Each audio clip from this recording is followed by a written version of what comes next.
Hello students, welcome back to my YouTube channel DS group of education. তোমাদের সবাইকে আরও একবার আমার ইউটিউব চ্যানেলে স্বাগত জানাই। আজকে আমরা বিএড অ্যাডমিশন 2025 নিয়ে আলোচনা করব, যেখানে একটি institute government college of education Banipur, Habra, north চব্বিশ পরগনা, পিনকোড 743233। এই গভর্নমেন্ট ইনস্টিটিউট কিন্তু তাদের যে বিএড অ্যাডমিশন 2025 তার রিলেটেড ইনফরমেশন কিন্তু পাবলিশ করেছে। এই ইনস্টিটিউটের অ্যাড্রেস তোমরা দেখতেই পাচ্ছ, এটা কোথায় অবস্থিত। এবং এই যে ইনস্টিটিউটটা রয়েছে এটা কমপ্লিটলি কিন্তু গভর্নমেন্ট ইনস্টিটিউট, এবং গভর্নমেন্ট ইনস্টিটিউট হওয়ার জন্য এখানে যে ফি স্ট্রাকচার সেটাও কিন্তু খুব কম হবে। আমরা দেখব পরবর্তীতে যে ফি স্ট্রাকচার যেটা রয়েছে সেটা ঠিক কেমন। এছাড়া যদি আমরা বাকি ইনফরমেশন দেখে থাকি, তাহলে ফর্ম ফিল আপ যেটা রয়েছে সেটা স্টার্ট হবে হচ্ছে আমাদের 2nd of September 2025 Tuesday. Form fill up end হবে 15th of September 2025 Monday. Online publication প্রথম যে মেরিট লিস্ট সেটা 16ই সেপ্টেম্বর পাবলিশ হবে।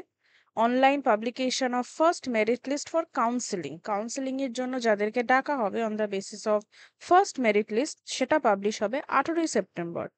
এবং কাউন্সেলিং, পেমেন্ট এবং অ্যাডমিশন এই সমস্ত বিষয়টা কমপ্লিট হবে 23rd of সেপ্টেম্বরে।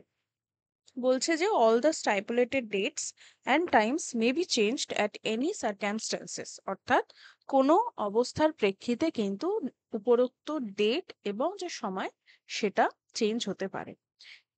অ্যাপ্লিকেশন করার পূর্বে তোমাদেরকে অবশ্যই কিছু বিষয় মাথায় রাখতে হবে। এখানে দেখো, তোমরা সবাই অ্যাপ্লিকেশন করতে পারবে, মেল ফিমেল যে কেউ অ্যাপ্লিকেশন করতে পারবে। এবং সবথেকে গুরুত্বপূর্ণ জিনিস, এখানে যে অ্যাপ্লিকেশন ফি, সে অ্যাপ্লিকেশন ফি কিন্তু নেই, নীল লেখাই রয়েছে কিন্তু এখানে। ঠিক আছে, এখানে কিন্তু দেখতেই পাচ্ছ অ্যাপ্লিকেশন ফি যেটা রয়েছে সেটা নীল, কোনো রকমের অ্যাপ্লিকেশন ফি কিন্তু প্রোভাইড করতে হবে না। অবশ্যই একটা রিসেন্ট পাসপোর্ট সাইজ ফটোগ্রাফ দরকার তোমাদের, এবং সিগনেচার। আফটার দ্যাট একটা ভ্যালিড মোবাইল নাম্বার, তার সাথে সাথে ইমেল আইডি যেখানে এসএমএস অ্যালার্টটা আসবে। এবং যখন লিঙ্কটা অ্যাভেলেবল হয়ে যাবে তখন পরপর এক একটা স্টেপ করবে এবং সেটা কন্টিনিউয়েশন হবে। Now the most important thing, eligibility criteria. বলছে at least 50% marks either in graduation. যে সমস্ত স্টুডেন্টরা গ্র্যাজুয়েট হয়েছো তাদের যদি গ্র্যাজুয়েশনে 50% মার্কস থাকে, ভেরি গুড। অথবা মাস্টার ডিগ্রিতে অ্যাটলিস্ট 55% মার্কস থাকতে হবে। এমনও কিছু স্টুডেন্ট আছো গ্র্যাজুয়েশন পোস্ট গ্র্যাজুয়েশন দুটোই করা, গ্র্যাজুয়েশনে হয়তো 50% মার্কস নেই, বাট পোস্ট গ্র্যাজুয়েশনে 55% মার্কস আছে। তারাও কিন্তু এইভাবে অ্যাপ্লাই করতে পারবে। এবং ক্যাটাগরি ওয়াইজ কিন্তু এজ রিল্যাক্সেশন রয়েছে। এজ রিল্যাক্সেশনটা এসসি এসটি এবং পিডব্লিউডি এর জন্য রয়েছে। ক্যালকুলেশন অফ পার্সেন্টেজ মার্ক, যেহেতু সিজিপিএ মানে সিবিসিএস কারিকুলাম রয়েছে, যেহেতু সেই অনুযায়ী ক্যালকুলেশন কিভাবে হবে সেটা এখানে বলা রয়েছে। কি কি ডকুমেন্টস লাগবে সেই বিষয়টাও এখানে কিন্তু মেনশন করা রয়েছে।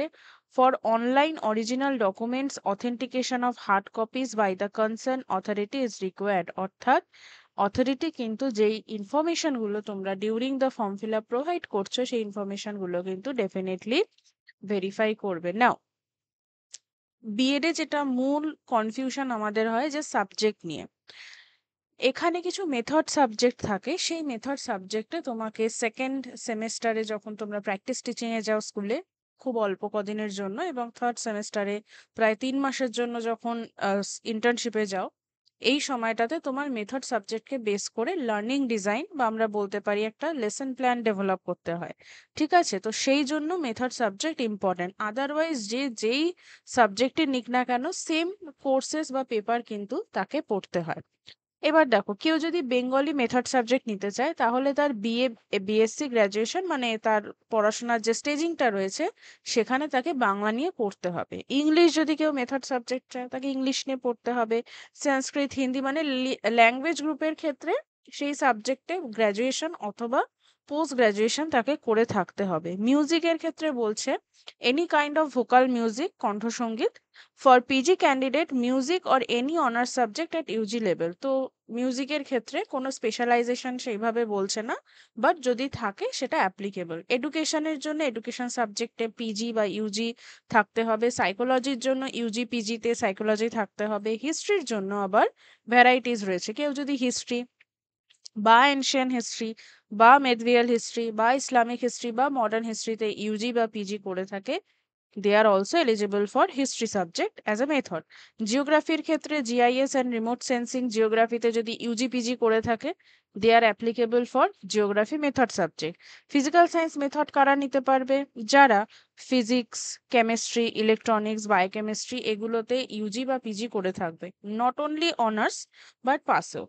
লাইফ সায়েন্সে দেখো কেউ যদি আমাদের ফুড অ্যান্ড নিউট্রিশন ব্যাকগ্রাউন্ড থেকে হও, তাহলে কিন্তু তারা লাইফ সায়েন্সে আমাদের যে মেথড সাবজেক্ট সেটা নিতে পারবে। এবং এছাড়া অ্যানথ্রোপোলজি, মলিকিউলার বায়োলজি, বায়োটেকনোলজি, মানে আমি লাইফ সায়েন্সের ক্ষেত্রে দেখতেই পাচ্ছি অনেকগুলো ভ্যারাইটিস রয়েছে। এই ভ্যারাইটিসের মধ্যে থেকে যেটাই তোমার থাকুক না কেন, ইউজি বা পিজিতে তুমি কিন্তু লাইফ সায়েন্স মেথড সাবজেক্ট নিয়ে পড়ার জন্য অ্যাপ্লিকেবল।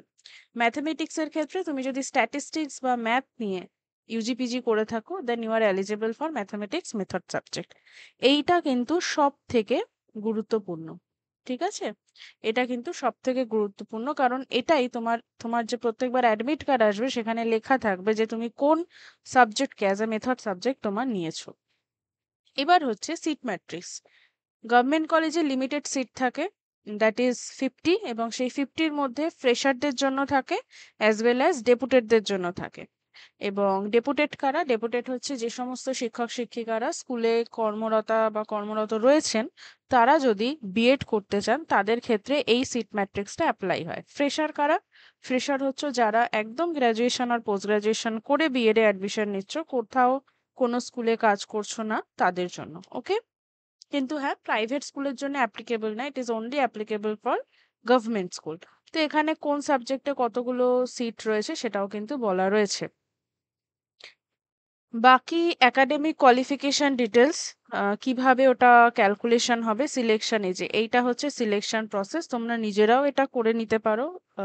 এবং যখন তুমি মার্কসগুলো এন্টার করবে তোমার ফর্মের যে মানে কোয়ান্টিফাইটা সেটা কিন্তু হয়ে আসবে, টোটালটা হয়ে আসবে যে কত তোমার স্কোর হলো। টোটাল অ্যাডমিশন ফিজ হচ্ছে 24,400, এবং রিফান্ডেবল কশন ডিপোজিট 500 রুপিস 2 ইয়ারের জন্য। 24,400 ডিপোজিট করতে হবে অনলাইন অ্যাডমিশনের সময়, এবং হস্টেল অ্যাভেলেবল রয়েছে, তার জন্য সেপারেট ফিস কিন্তু রয়েছে। So this is all about BEd admission in government college of Banipur, north চব্বিশ পরগনা, হাবড়া। যারা অ্যাডমিশন নিতে চাও, বি অ্যাক্টিভ। তোমাদের যারা অলরেডি গ্র্যাজুয়েশন পাস করে গেছো, যাদের রেজাল্ট বেরিয়ে গেছে বা বেরোবে, যারা পোস্ট গ্রাজুয়েশন কমপ্লিট করে ফেলেছো বা ডিস্টেন্সে করছো, তারাও কিন্তু এখানে অ্যাডমিশন নিতে পারবে। ওকে? সো বাকি ইনফরমেশন রিলেটেড জিনিসটা কিন্তু আমি টেলিগ্রামের যে জেনারেল গ্রুপ রয়েছে ডিএস গ্রুপ অফ এডুকেশনে, সেখানে আপলোড করে দিচ্ছি, ডিটেলসটা দেখে নেবেন। Thank you.